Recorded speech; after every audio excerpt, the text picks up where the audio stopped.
Muy buenas noches, yo soy Carlos Fernando Villa y esta es la serie internacional 2013 de Tiempo de Mercadeo. Uno de los consultores más afamados del mundo es John Mariotti. Él acaba de escribir un libro señalando la ruta que deben seguir las organizaciones para crecer de manera rentable y exitosa. Por eso hemos seleccionado el tema de qué se debe hacer en mercadeo con una hoja de ruta como la que John Mariotti nos enseña en su último libro.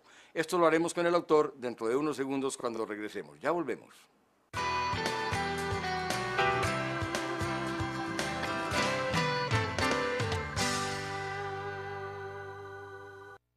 John, good evening. Welcome back to my program. It's nice to have you after all these years. It's a pleasure, isn't it? Time really flies, doesn't it? Oh, yeah. It's been how many years since we met? Since we met, probably 10. Yeah, just about. You're older now. Oh, yeah. You're younger. Yeah, no, not really. Well, John, you just wrote a book, and let me tell the viewers what the book is. John, what's new in this book? Because you say that whatever you say here is going to save the U.S. economy. How is that going to be? In the United States, the economy is made up almost 75% of consumer spending, consumption, and corporate spending. And the problem the United States has had, along with a lot of other countries lately, is no growth. When there's no growth, consumers don't spend as much, companies don't spend as much. So if I can help people find profitable growth and show them the way to it, then they can start spending again, and every time they spend, taxes go into the government, the economy grows, the deficit gets smaller.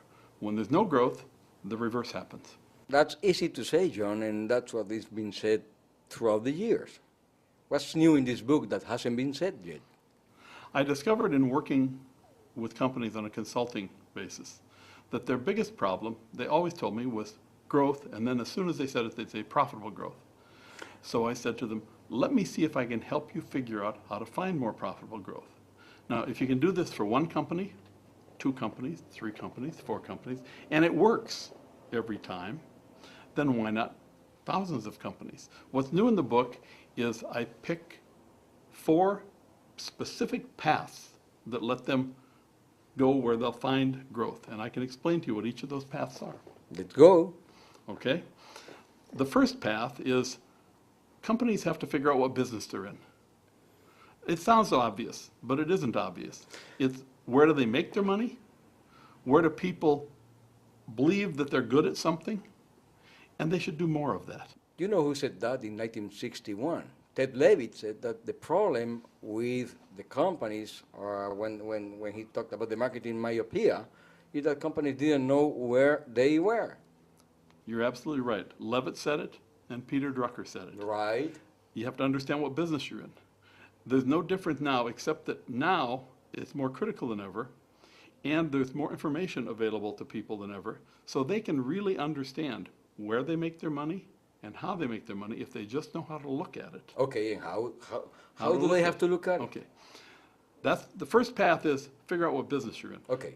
Answer the question, what do you want to sell to whom, and why should they buy that from you? Okay? That's 2 questions. That's okay, 2 questions, but that's important. The second question takes me to the second path. Look at where you have been successful. But let me go back to the first one. Mm-hmm. What business do they want to go into? And who do they want to be? Who do they want to be their customers? 2 questions in one. Yes. How do they do that? Do they sit down and say, hey, we want to be this and we want to sell to this? Or how?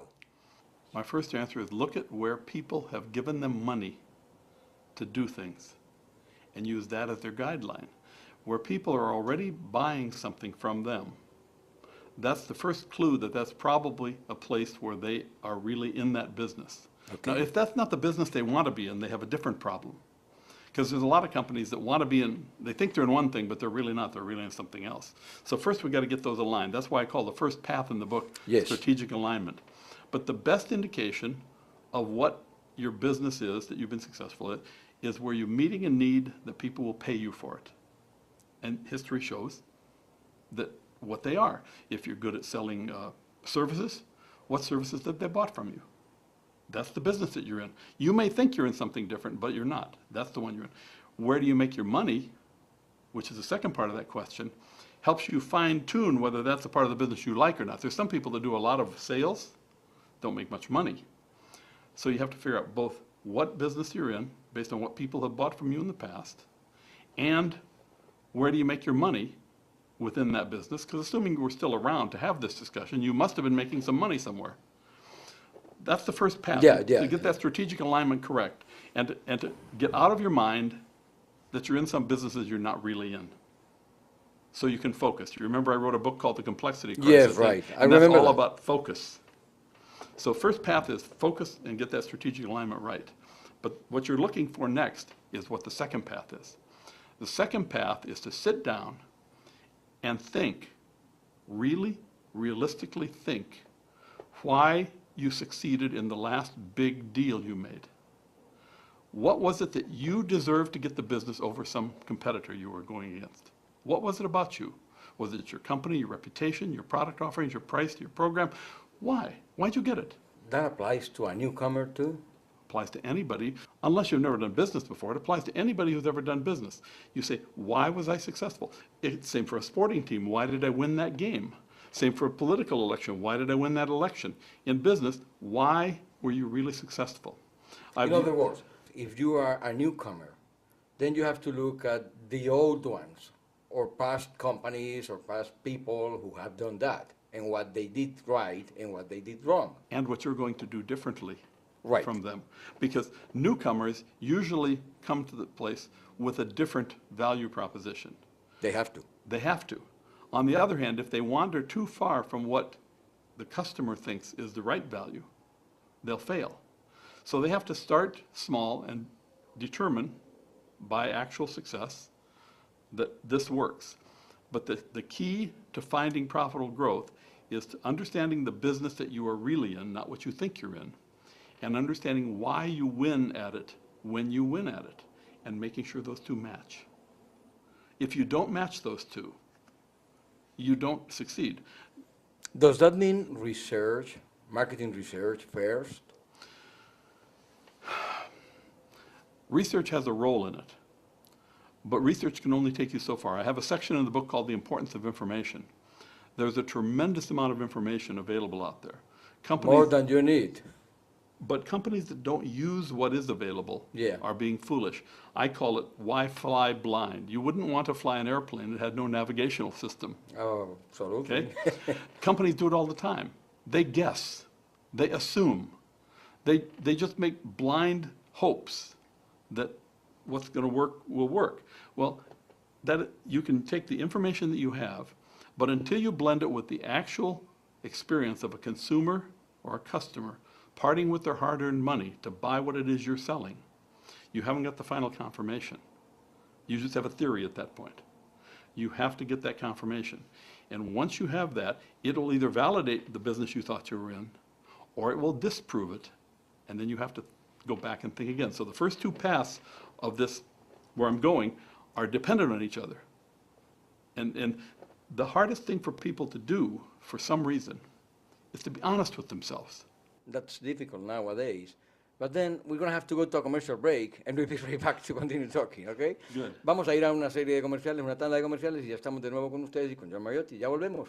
John, you just mentioned the second path. Let's go to the third one. The third path is to choose big opportunities. Now, isn't that obvious? It is. You would be amazed at how many companies and how many people choose smaller opportunities because they're either easier, or they're afraid of failure, or they don't want to go after the big one, or worst of all, they assume themselves out of competition, as I call it. They assume that this company is in bed with XYZ supplier, or they'll never buy that from me because they never had. They don't even ask. They assume themselves out of competition. So while you're thinking about path 1 and 2, which is what business you're in and why you succeeded, you also have to look for big opportunities that you have not been going after. The problem here is that most people don't realize or don't recognize or don't identify the opportunities they have. You are absolutely right. In fact, one of the first things I do when I go into a company on a consulting basis is I say, let's make a who sells, who buys matrix.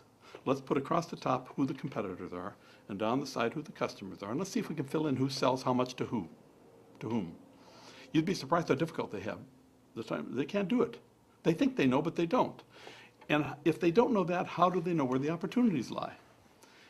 The information is out there. There's so much information now. Public companies, market research, filings that companies make with the government, import statistics.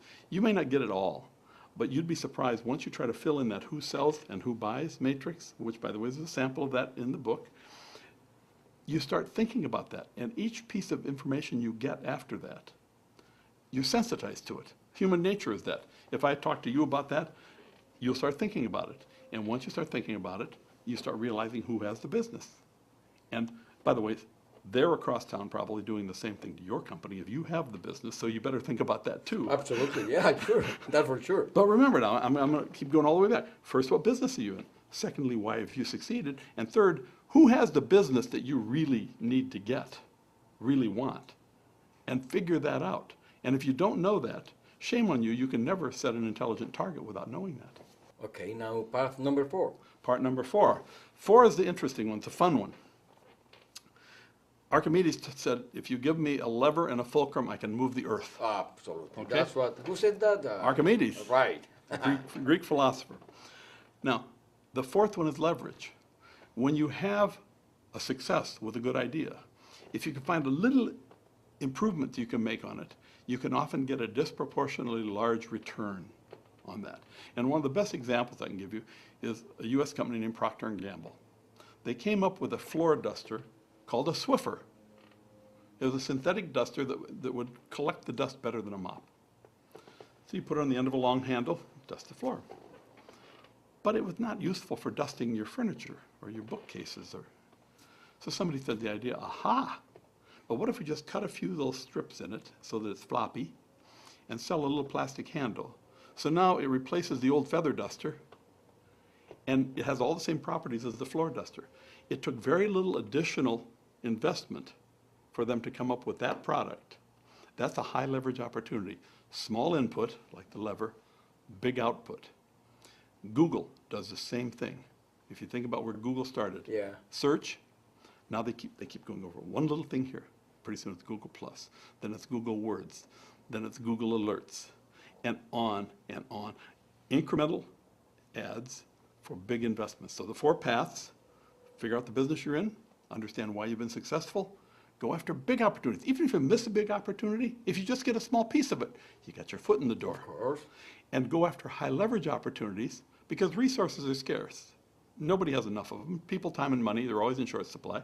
So if you can make a big return on a small resource, have you seen Crocs, these molded plastic shoes that have holes Yes. in them? Mm-hmm. Okay. Well, there's a company made some things. You like them? Yes, I like them. I wear them a lot. They made some things called gibbets. Gibbets are little plastic buttons that are sized to pop in the holes on the Croc. So you can decorate them. Happy faces, ladybugs, little gremlins. They can put about 200 of these gibbets on a counter card about this big. The Crocs sell for $30. The gibbets sell for $2 or $3 each. Oh my goodness. They must have about an 80% gross margin on them. So it's a very, very high leverage opportunity to make a lot of money, because you might sell 4 of them for a pair of Crocs. You know, no self-respecting kid wants to have only one. They got to have 3 or 4. Sure. So there's nothing about any of these things that I've said, these 4 paths, that are unique unto themselves. It's the combination of the 4 that is powerful. It's no point going after big targets if you don't know what business you're in.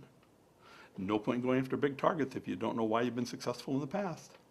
And how can you possibly go after high leverage opportunities if you don't know where the opportunities are?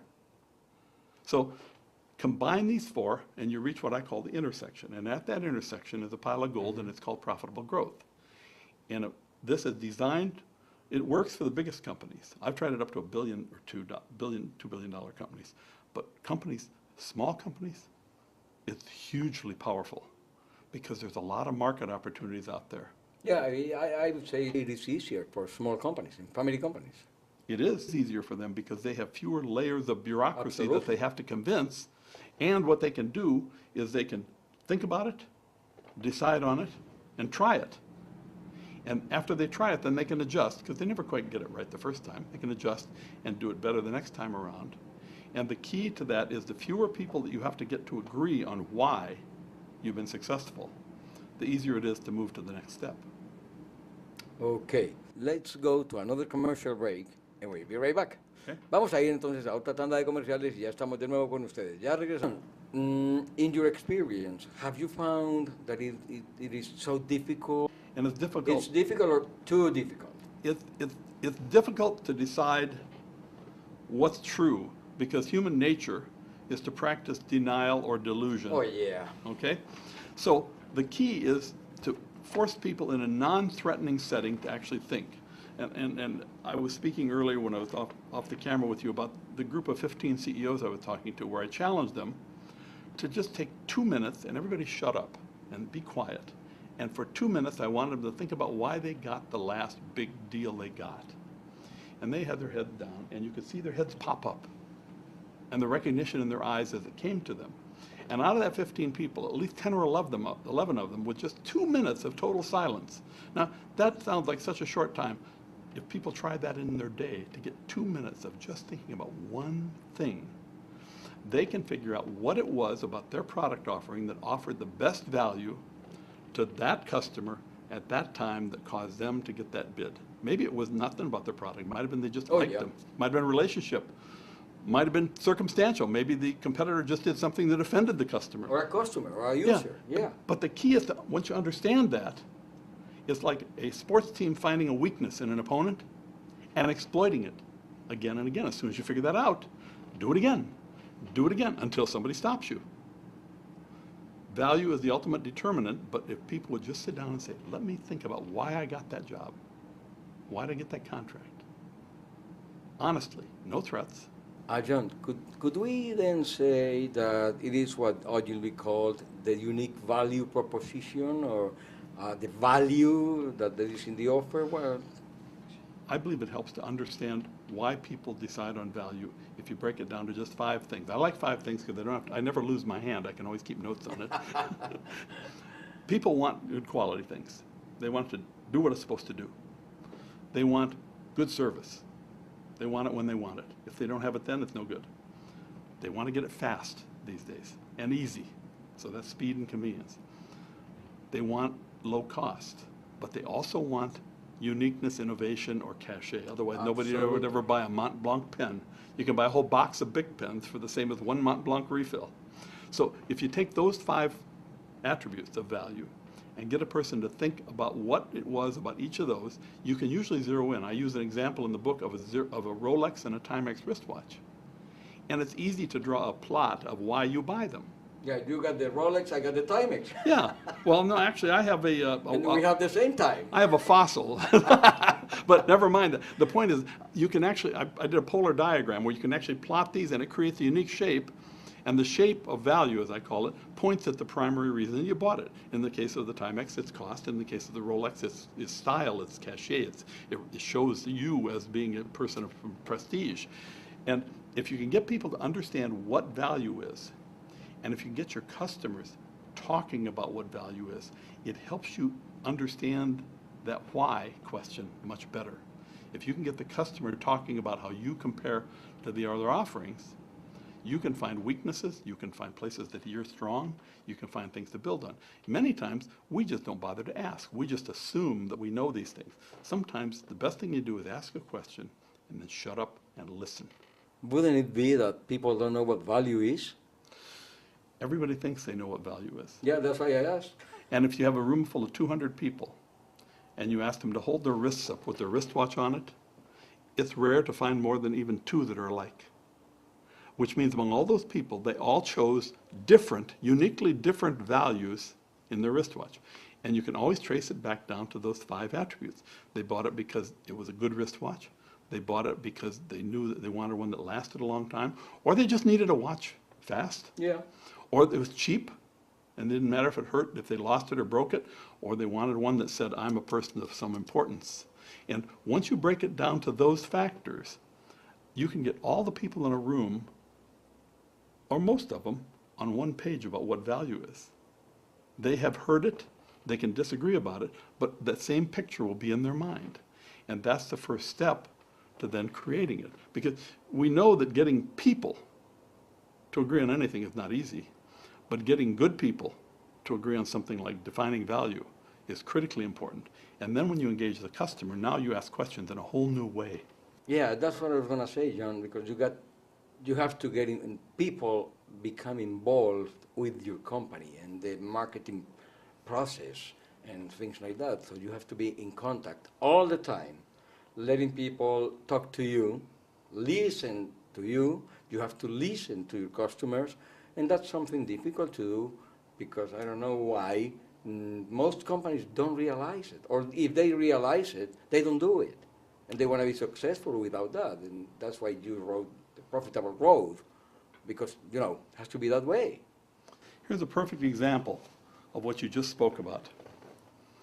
This is my iPhone. Now, Is that 4 or 5? this is the 4S. I don't have the 5 yet. This is the 4S. Now, think about a company named BlackBerry. 3 years ago, 4 years ago, BlackBerry dominated this market with their phones with the little keyboards on them. Yes. Now they're struggling for their life. Why? Well, because competition changed the picture of value. The first thing you have to understand is value is defined in the mind of the user. So you have to understand in the mind of the user what's valuable. That's part of that, why did you win the last big deal? Second, you have to understand that it never stands still. It's a constantly shifting target. In fact, one of my oldest books is called Shapeshifters, and I talk about value and how it's constantly shifting. BlackBerry didn't keep up. Apple brought this in. Then to fight them, Motorola and was acquired and created Droid with Google. Mm-hmm. Then Samsung came in with the Galaxy 3. This is a constantly moving target. And if you understand which of those attributes are causing the decision, price of the phone quickly became no longer the issue. It was functionality, speed, convenience, and some style, status. You mean you have an old one? You asked me what model of phone I had.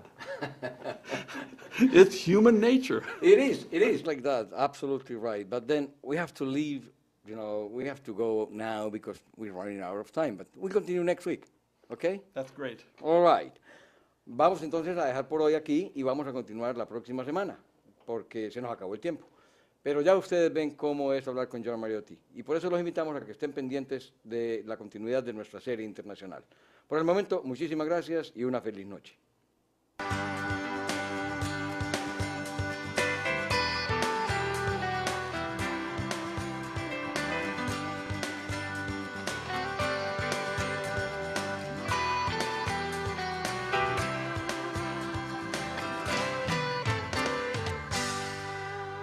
Spend, taxes go into the government, the economy grows, the deficit gets smaller.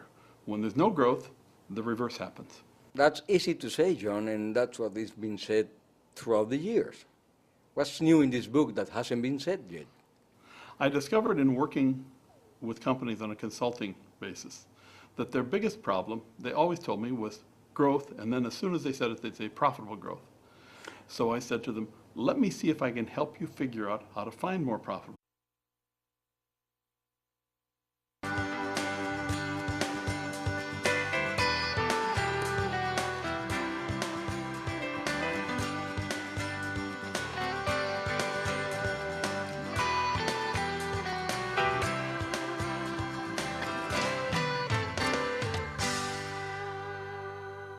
Muy buenas noches, yo soy Carlos Fernando Villa y esta es la serie internacional 2013 de Tiempo de Mercadeo. Uno de los consultores más afamados del mundo es John Mariotti. Él acaba de escribir un libro señalando la ruta que deben seguir las organizaciones para crecer de manera rentable y exitosa. Por eso hemos seleccionado el tema de qué se debe hacer en mercadeo con una hoja de ruta como la que John Mariotti nos enseña en su último libro. Esto lo haremos con el autor dentro de unos segundos cuando regresemos. Ya volvemos.